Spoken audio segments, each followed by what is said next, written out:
Lecture de l'Évangile de Jésus-Christ selon saint Luc chapitre 1. Luc présente son livre. Certains ont vu depuis le début ce que Dieu a fait chez nous. Ensuite, ils ont annoncé sa parole. Puis, ils nous ont raconté tout cela et beaucoup d'entre nous ont commencé à en écrire l'histoire. Alors, je me suis renseigné avec soin sur tout ce qui s'est passé depuis le début, et j'ai décidé, moi aussi, d'écrire un récit bien composé. Je fais cela pour toi, très cher Théophile. Ainsi, tu pourras voir que tu as reçu des enseignements solides. Zacharie et Élisabeth. Au moment où Hérode le Grand est roi de Judée, il y a un prêtre appelé Zacharie. Il fait partie de la famille d'Abia, une famille de prêtres. Sa femme appartient au clan d'Aaron et elle s'appelle Élisabeth. Tous les deux sont justes devant Dieu, ils obéissent parfaitement aux lois et aux commandements du Seigneur. Ils n'ont pas d'enfants parce qu'Élisabeth ne peut pas en avoir, et ils sont déjà vieux tous les deux. Un ange annonce à Zacharie qu'il aura un fils. Un jour, Zacharie fait son travail de prêtre dans le temple de Dieu parce que c'est le tour de sa famille. Selon la coutume des prêtres, on choisit quelqu'un pour entrer dans le lieu saint du Seigneur. Et ce jour-là, c'est Zacharie qui entre pour offrir l'encens. Tout le peuple de Dieu prie dehors au moment où on brûle l'encens. Alors un ange du Seigneur se montre à Zacharie. L'ange se tient à droite de l'autel où on brûle l'encens. Quand Zacharie le voit, il est ému et il a très peur, mais l'ange lui dit, « N'aie pas peur, Zacharie. Oui, Dieu a entendu ta prière. Élisabeth, ta femme, te donnera un fils, tu l'appelleras Jean. Alors tu seras rempli de bonheur et de joie, et quand ton fils naîtra, beaucoup d'autres personnes seront dans la joie. En effet, il sera quelqu'un d'important pour le Seigneur. Il ne boira ni vin, ni aucun autre alcool. Il sera déjà rempli de l'Esprit Saint dans le ventre de sa mère. Il ramènera beaucoup de gens d'Israël vers le Seigneur leur Dieu. Il viendra comme messager de Dieu avec l'esprit et la puissance du prophète Élie.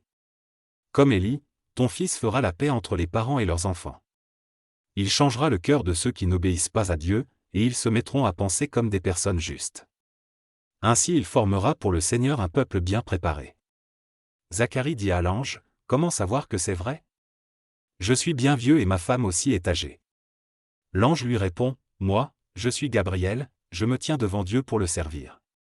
Il m'a envoyé pour te parler et pour t'annoncer cette bonne nouvelle. Mais tu n'as pas cru à mes paroles. Tu vas donc devenir muet, et tu ne pourras plus parler jusqu'au jour où tout cela se réalisera.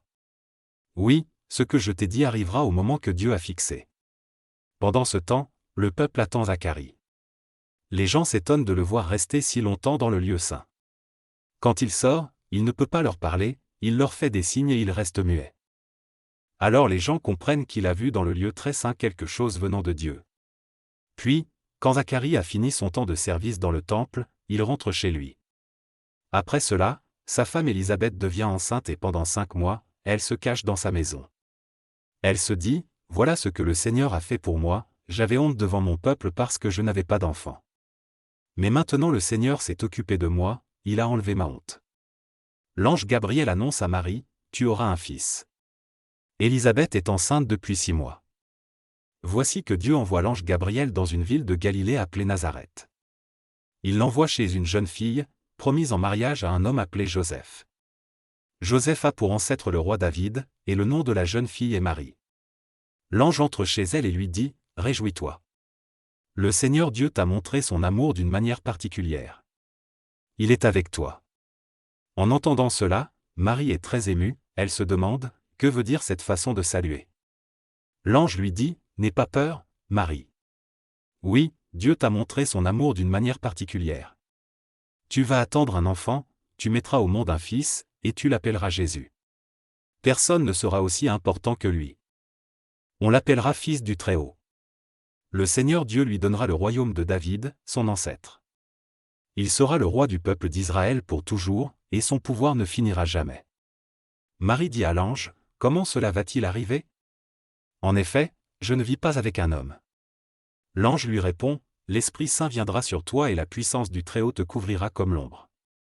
C'est pourquoi l'enfant qui va naître sera saint, et on l'appellera fils de Dieu. Écoute. Élisabeth, qui est de ta famille, elle aussi est enceinte et elle aura un fils. Pourtant elle est vieille. On disait qu'elle ne pouvait pas avoir d'enfant, et maintenant, elle est enceinte depuis 6 mois. Non, rien n'est impossible pour Dieu. Marie répond, je suis la servante du Seigneur. Que Dieu fasse pour moi ce que tu as dit. Alors l'ange la quitte. Marie rend visite à Élisabeth. Peu de temps après, Marie s'en va. Elle marche vite vers les montagnes, dans une ville de Judée. Elle entre dans la maison de Zacharie et salue Élisabeth. Quand Élisabeth entend la salutation de Marie, l'enfant remue dans son ventre. Alors Élisabeth est remplie de l'Esprit Saint. Elle dit d'une voix forte, « Dieu te bénit plus que toutes les autres femmes, et il bénit aussi l'enfant que tu portes en toi. La mère de mon Seigneur vient chez moi.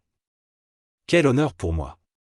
Oui, quand mes oreilles ont entendu ta salutation, l'enfant a remué de joie dans mon ventre. Tu es heureuse. En effet, tu as fait confiance au Seigneur, et ce qu'il t'a dit arrivera. » Marie dit alors, « Oui, vraiment, le Seigneur est grand. Je le chante. Mon cœur est dans la joie à cause de Dieu qui me sauve. Il a fait attention à moi, sa servante sans importance.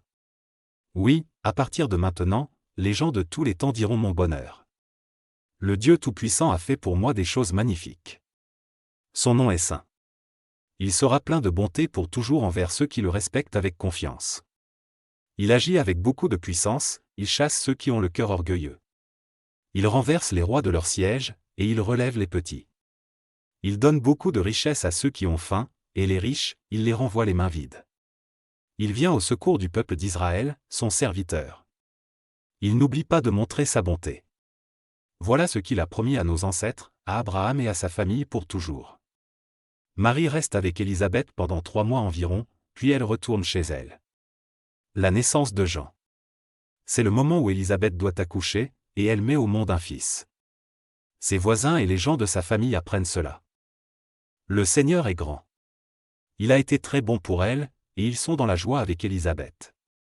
Une semaine plus tard, ils viennent pour faire circoncire l'enfant. Ils veulent lui donner le nom de son père, Zacharie, mais sa mère prend la parole, « Non, il s'appellera Jean. » Ils lui disent, « Dans ta famille, personne ne porte ce nom-là. » Et ils font des signes au père pour lui demander, « Comment veux-tu l'appeler » Zacharie demande quelque chose pour écrire. Il écrit, « Son nom est Jean. » Tous sont très étonnés.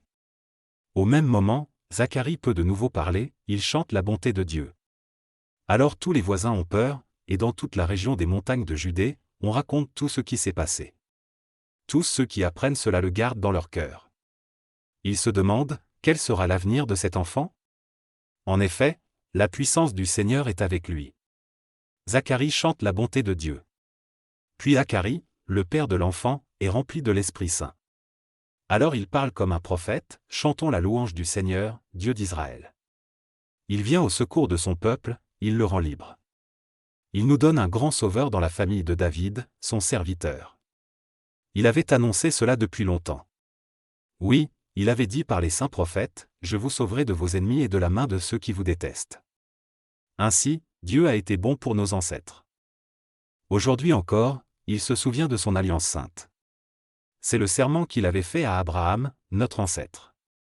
Oui, il avait dit en parlant de nous, « J'arracherai tes enfants aux mains de leurs ennemis, alors ils pourront me servir sans avoir peur. Ils pourront être saints et justes devant moi, tous les jours de leur vie. » Zacharie dit encore, « Et toi, mon enfant, on t'appellera prophète du Très-Haut. Tu marcheras devant le Seigneur, pour préparer son chemin. Voici ce que tu annonceras à son peuple, Dieu vous sauve en pardonnant vos péchés. » Oui, notre Dieu est plein de tendresse et de bonté. Il a fait briller sur nous une lumière venue d'en haut, comme celle du soleil levant. Elle éclairera ceux qui vivent dans la nuit et dans l'ombre de la mort, elle guidera nos pas sur la route de la paix. Jean grandit. L'enfant grandit et peu à peu, il devient adulte. Il vit dans un endroit désert jusqu'au jour où il va se montrer au peuple d'Israël.